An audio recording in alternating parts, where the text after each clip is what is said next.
Assalamualaikum warahmatullahi wabarakatuh. Jamaah taman surga yang dirahmati Allah subhanahu wa ta'ala.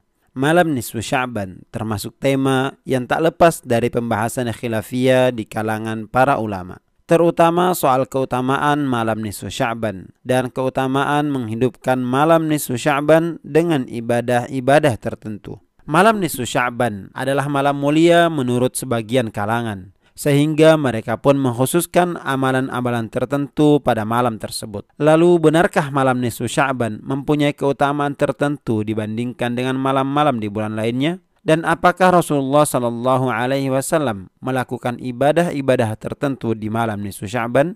Silahkan simak penjelasannya di video ini sampai selesai.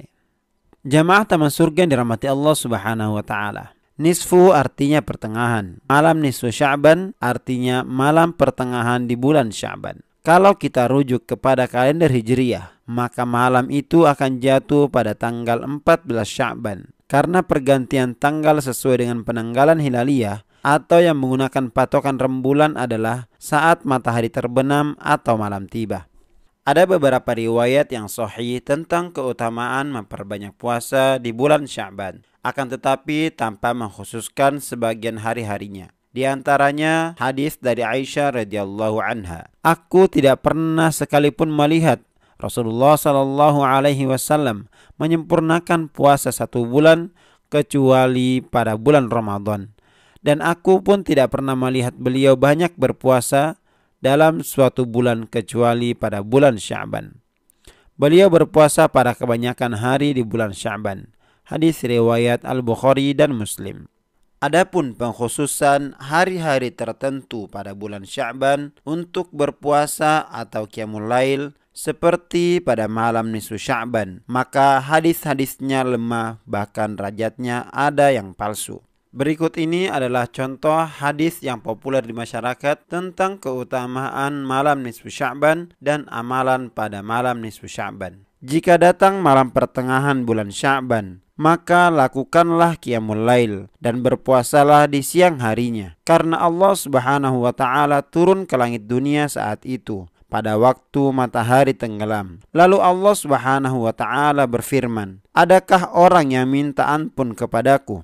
Adakah orang yang minta ampun kepadaku, maka aku akan ampuni dia. Adakah orang yang minta rezeki kepadaku, maka aku akan memberi rezeki kepadanya. Adakah orang yang diuji, maka aku akan selamatkan dia. Adakah demikian dan demikian seterusnya." Allah mengatakan hal ini sampai terbit fajar. Hadis riwayat Ibnu Majah. Hadis ini adalah hadis maudhu' atau hadis palsu, karena perawi yang bernama Ibnu Abi Sarrah tertuduh berdusta, sebagaimana dalam takrib milik Al-Hafidh.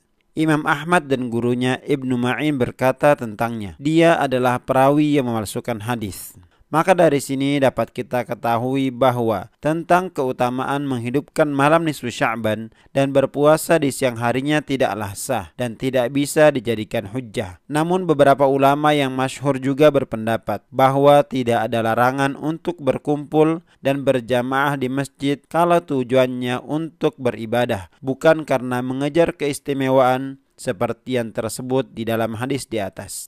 Ibnu Rajab rahimahullah ta'ala mengatakan mengenai salat malam di malam nisfu Sya'ban, tidak ada satupun dalil dari Nabi SAW dan juga para sahabatnya. Namun terdapat riwayat dari sekelompok tabi'in, para ulama dari negeri Syam yang menghidupkan malam nisfu Sya'ban dengan salat. Ibnu Taimiyah rahimahullah ketika ditanya mengenai salat nisfu Sya'ban, beliau rahimahullah menjawab, jika seseorang sholat pada malam nisfu Sya'ban sendiri atau di jamaah yang khusus sebagaimana yang dilakukan oleh sebagian salaf, maka itu suatu hal yang baik. Adapun jika dilakukan dengan kumpul-kumpul di masjid untuk melakukan sholat dengan bilangan tertentu, seperti berkumpul dan mengerjakan sholat 1000 rakaat dengan membaca surah Al-Ikhlas terus-menerus sebanyak 1000 kali, itu jelas suatu perkara bid'ah yang sama sekali tidak dianjurkan oleh para ulama.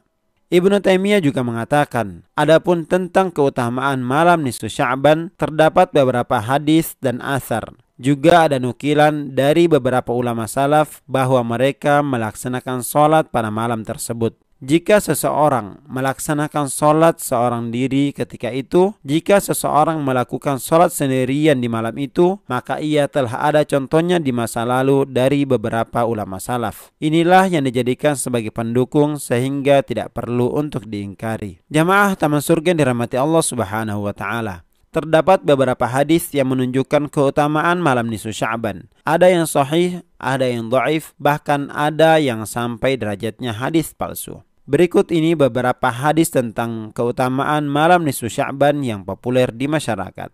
Riwayat dari Aisyah radhiyallahu anha bahwasanya beliau menuturkan, "Aku pernah kehilangan Nabi sallallahu alaihi wasallam. Lalu kemudian aku keluar. Ternyata beliau berada di Baqi sambil menengadahkan wajahnya ke langit. Nabi bertanya, 'Kamu khawatir Allah dan Rasulnya akan menipumu?' Maksudnya Nabi SAW tidak memberi jatah kepada Aisyah radhiyallahu anha. Aisyah radhiyallahu anha lalu mengatakan, 'Wahai Rasulullah, saya hanya menyangka Anda mendatangi istri yang lain.' Kemudian Nabi SAW bersabda, 'Sesungguhnya Allah Subhanahu wa Ta'ala turun ke langit dunia pada malam nisfu Sya'ban. Kemudian Dia mengampuni lebih dari jumlah bulu domba Bani Kalb.'" Ibnul Jauzi mengutip perkataan Ad-Daruqutni tentang hadis ini. Diriwayatkan dari berbagai jalur dan sanadnya goncang, tidak kuat. Akan tetapi hadis ini disahihkan oleh Albani karena kelemahan dalam hadis ini bukanlah kelemahan yang parah. Sementara hadis ini memiliki banyak jalur sehingga bisa berangkat menjadi sahih dan diterima. Dari Abu Musa al-Ash'ari bahwa Nabi SAW bersabda, "Sesungguhnya Allah melihat pada malam pertengahan Sya'ban, maka Dia mengampuni semua makhluknya kecuali yang musyrik dan orang yang bermusuhan." Hadis ini memiliki banyak jalur, diriwayatkan dari beberapa sahabat. Hadis ini disahihkan oleh Imam Albani dan dimasukkan dalam silsilah ahadits as-sahihah. Beliau menilai hadis ini sebagai hadis sahih karena memiliki banyak jalur dan satu sama lain saling menguatkan. Meskipun ada juga ulama lain yang menilai hadis ini sebagai hadis lemah. Dari beberapa keterangan di atas, ada beberapa hal yang dapat kita simpulkan sebagai berikut. Kesimpulan yang pertama, belum ditemukan satupun riwayat sahih yang menganjurkan amalan khusus maupun ibadah tertentu ketika nisfu Sya'ban, baik berupa puasa ataupun sholat. Hadis sahih tentang malam nisfu Sya'ban hanya menunjukkan bahwa Allah Subhanahu wa Ta'ala mengampuni hambanya di malam nisfu Sya'ban tanpa dikaitkan dengan amalan tertentu. Karena itu, praktek sebagian kaum muslimin yang melakukan sholat khusus di malam itu dan dianggap sebagai sholat malam nisfu Sya'ban adalah anggapan yang tidak benar. Kesimpulan yang kedua, ulama berselisih pendapat tentang apakah dianjurkan menghidupkan malam nisfu Sya'ban dengan banyak beribadah. Sebagian ulama menganjurkan, seperti sikap beberapa ulama tabi'in yang bersungguh-sungguh ibadah dalam malam nisfu Sya'ban. Sebagian lain menganggap bahwa mengkhususkan malam nisfu Sya'ban untuk beribadah adalah bid'ah. Kemudian kesimpulan yang terakhir, ulama yang memperbolehkan memperbanyak amal di malam nisfu Sya'ban menegaskan bahwa tidak boleh mengadakan acara khusus atau ibadah-ibadah tertentu, baik secara berjamaah ataupun sendiri-sendiri di malam nisfu Sya'ban, karena tidak ada amalan sunnah khusus di malam nisfu Sya'ban. Jamaah Taman Surga yang dimuliakan Allah Subhanahu wa Ta'ala, dengan demikian diperbolehkan bagi seorang muslim untuk menghidupkan malam nisfu Sya'ban dengan berbagai bentuk ibadah seperti salat, berzikir maupun berdoa kepada Allah Subhanahu wa Ta'ala yang dilakukan secara sendiri-sendiri. Adapun apabila hal itu dilakukan dengan berjamaah, maka telah terjadi perselisihan di kalangan para ulama seperti penjelasan di atas. Hendaknya ketika seseorang menghidupkan malam nisfu Sya'ban dengan berbagai macam ibadah, tetap semata-mata karena Allah Subhanahu wa Ta'ala dan tidak melakukannya dengan cara-cara yang tidak diperintahkan oleh Rasulullah sallallahu alaihi wasallam. Dengan demikian, hendaknya setiap muslim menyikapi permasalahan ini dengan bijak, tanpa harus menentang atau bahkan menyalahkan pendapat yang lain, karena bagaimanapun permasalahan ini masih diperselisihkan oleh para ulama. Jamaah Taman Surga yang dimuliakan Allah Subhanahu wa Ta'ala, demikianlah penjelasan tentang keutamaan malam nisfu Sya'ban. Semoga video ini bermanfaat dan menambah pengetahuan kita tentang keutamaan malam nisfu Sya'ban. Wallahu a'lam bishawab. Wassalamualaikum warahmatullahi wabarakatuh.